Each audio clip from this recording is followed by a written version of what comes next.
What's up mga kautol? Magandang umaga po. Tayo na sa bukid na uli. Kaya na ang bigro mga kautol. Parang ako ba mahilig yung mga kautol sa mga bulaklakin. Parang si kabispre na yan po. Shoutout sa'yo pinsan. Lagi tayo birong bulaklakin ng suot tayo po. Kaya ngayon mga kautol ano. Dinuminsan tayo ng arga po. At nag-training kay Ivana. Ay ngayon po naman ay ating gugupitan. At ako'y may oras po ngayon na gupitan ko sa iba na pagkalago-lago ng buko. Yan, kinuha ko po sa ulahan. Kainaman na biro. Ay, may iba na. Yan po. Yung kanyang anak. Ito pinasakyan natin ng minsan. At nahihimas na ho natin. Yan ho. Yan ang bait nito. Ay, tamo naman po sa iba na itsura. Aba, parang hindi kabayo. Ano? Kapagkakawa naman po ng buko ay. Ayan Aba, pagkalago biro. Kaya na lang gunting iba na pausan po pati Kakaawa ay.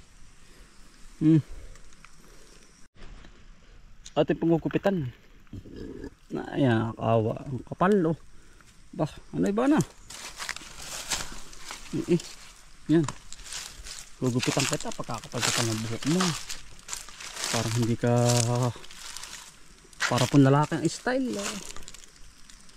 Pero dati mga kautol ay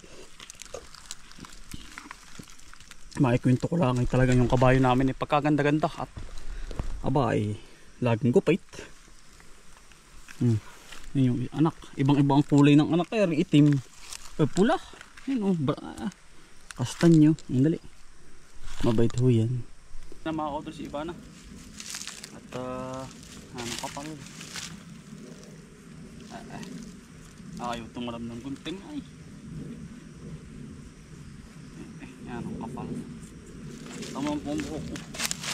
Mautol ang init ay.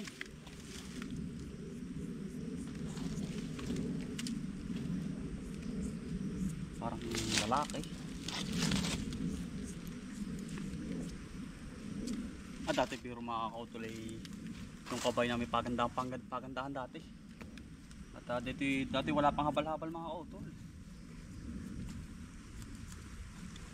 Tatanggalin yung mga mahaba at tayo tumalab ng gunting. Anong ganit?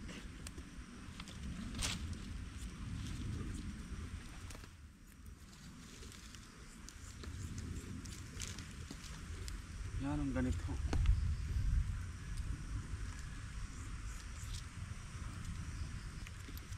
Kailangan mo ay ating yung buhal ay ating papantayin. Yan, lumabas-labas. Pawisan. Yan, ang kapal ng buhok mo. Bana pa.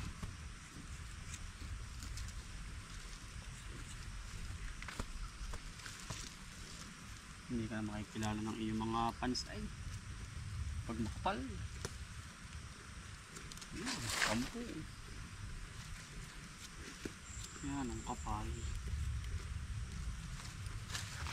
Hindi ka na makikilala, iba na malalim.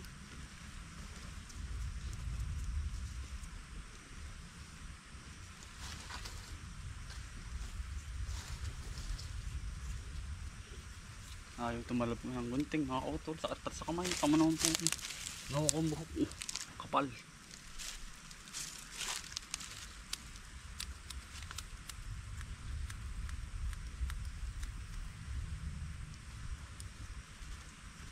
Pwede na tayong barbero mga iba na.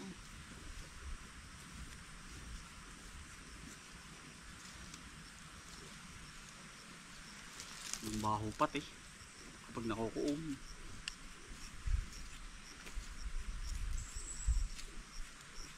Nakikilit yung mga kautol sa iba na.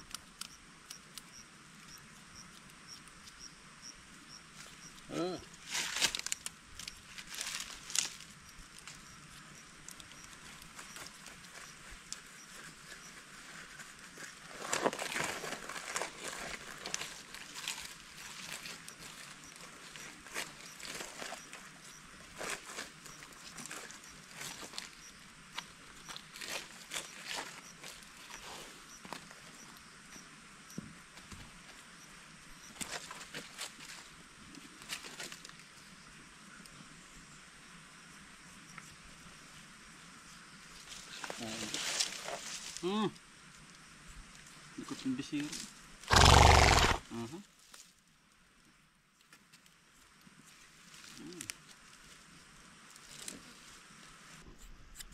Yan. Kailangan ho yan ay mapantay natin nang hindi po mabuhal uli. Tayo naman mga kutuloy sanay sa gupit ng mga kabayo. Dahil dati po ay ako talaga nagugupit ito ay. Minadayo pa ay. Minadayo pa.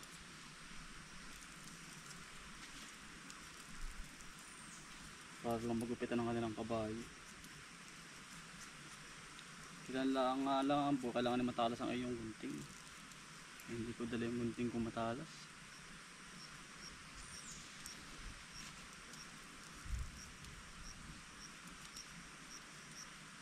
Para kayod na kayod po ba talaga ang kanyang buhok.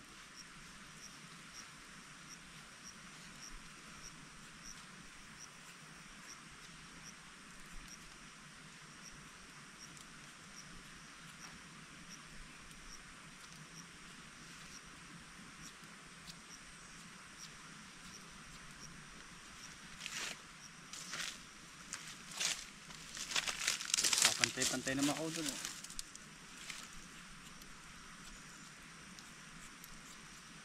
Kuha po pati ng ulan init. Ang buhok po ay namamatay. Maya, ito naman po parang tao din mga kautol. Siyempre, hindi naman ito naimik. Hindi katulad natin kapag kinakatin at mainit na ganito rin po yun. Kasi ang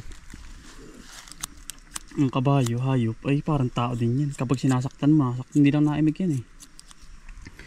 Kaya ang mga hayop, kailangan nating mahalin talaga yan. Kasi kung wala sila, siyempre ito, wala tayong kakargahan.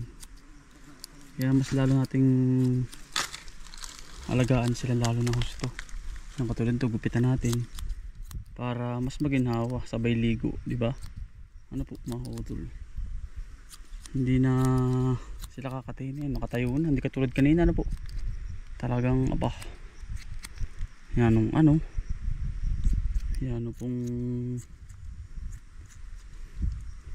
laylay ng buhok. Ay ngayon po hindi na.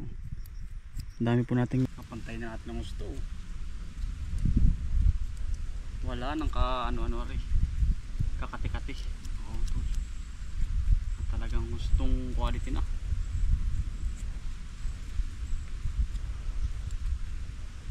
Gupit na aray. Hayap na patay.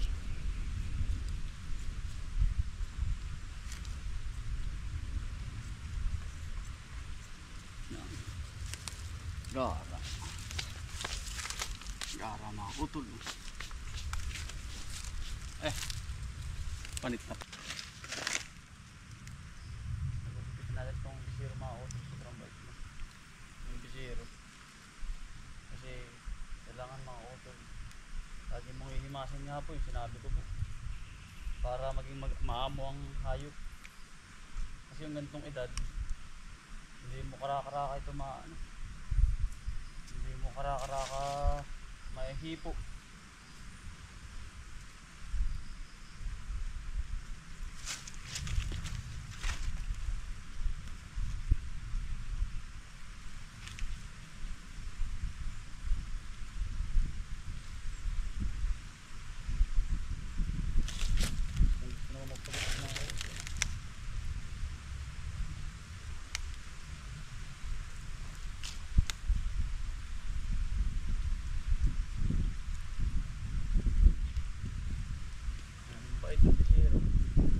Kaya mga utol, nagupitan ko na tong si Ibana. Maganda na. Tapos yung kanyang anak, ayan, sobrang bait ito mga utol. Laging kapag kayo may kabayo mga utol, laging hihimasin ninyo. At yan ay 6 na buwan pa lang, matuturuan mo na ho yan. Bagong gupit na rin yan ang kanyang buhok. Ganda na ni Ibana, pantay na ho ang gupit. Sinabay ko na yung kanyang anak at para po, maginahawahan din. Yan, unang gupit nun, yun yung kanyang anak mga utol. Yun o. Ganda rin o. Bagong gupit na yan. Iuula ko na po. Yan o si Ibana. Nauli na ho natin. Dito sa ating taniman. Yan.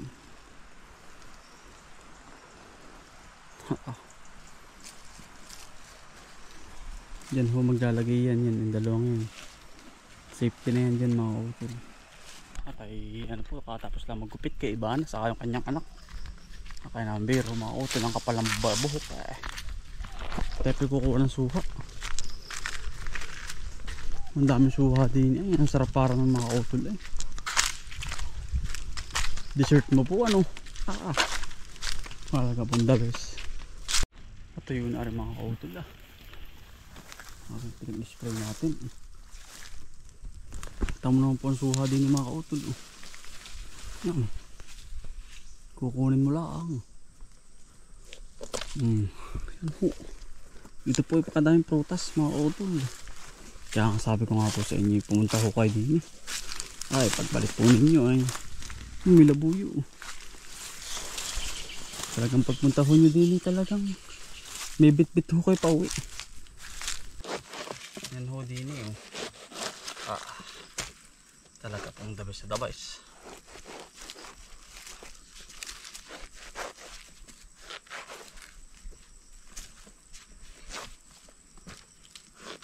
Yan po.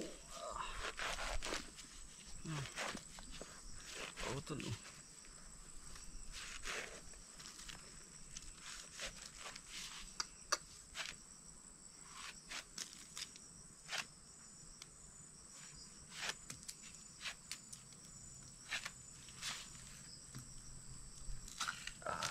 Yan, sarap po na. Kain ho tayo.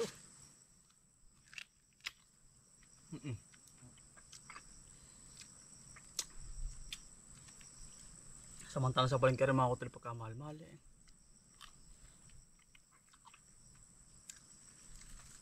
Sa amin naman ho, kinukuha lang. Dahil may tanim po ay.